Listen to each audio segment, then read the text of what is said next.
Kamusta mga kasaranggola? Ngayon nandito tayo sa bukid. Dati natin pinaliliparan ng saranggola back nung pandemic. Ito po itsura niya. Ngayon, hindi naman tayo motor vlogger. Kasama na rin natin ito sa vlog ang aking bagong motor na CB650R. Mag-alala guys, magpapalik vlog ulit tayo. Yun pa rin, hindi tayo motor vlog, saranggola vlog pa rin. Kung ano na umpisahan natin, doon tayo magpapatuloy. Sana mga ka-subscriber ko, suportahin para natin ang aming vlog. Papatayin ko para naririnig nyo ako.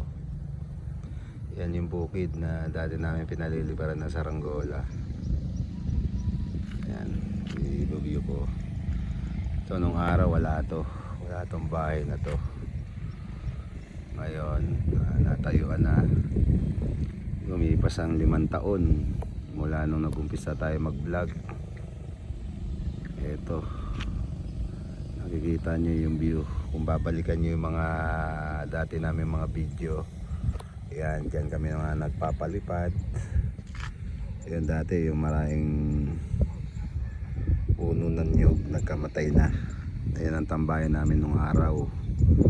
Nila Toto, ni Domingo, o ni Makoy. Yan ang bahay nila Makoy.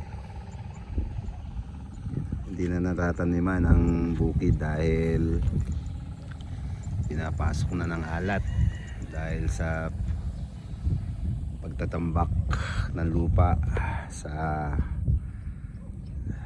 airport, sa coastal area sa Bulacan, dito sa amin. Ngayon guys, magbabalik vlog tayo pag hindi na tayo busy. Patuloy na tayo mag-upload ng video. Itutuloy namin yung gagawa ng saranggola na pamimigay namin, at dadayo kami sa mga lugar na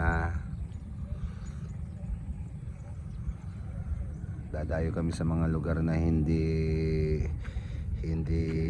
nagagawa ng mga saranggola. Dadayo kami dyan para gumawa, para ituro sa inyo para paano gawin ang saranggola. Yun, mamimigay kami, magpaparapol uli.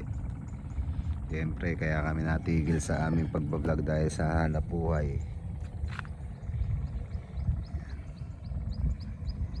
Kung babalik kayo sa mga dati namin video, makikita nyo to. Yan. Ngayon guys, uwi na ako. Ito yung bagong motor ko, paandarin ko na.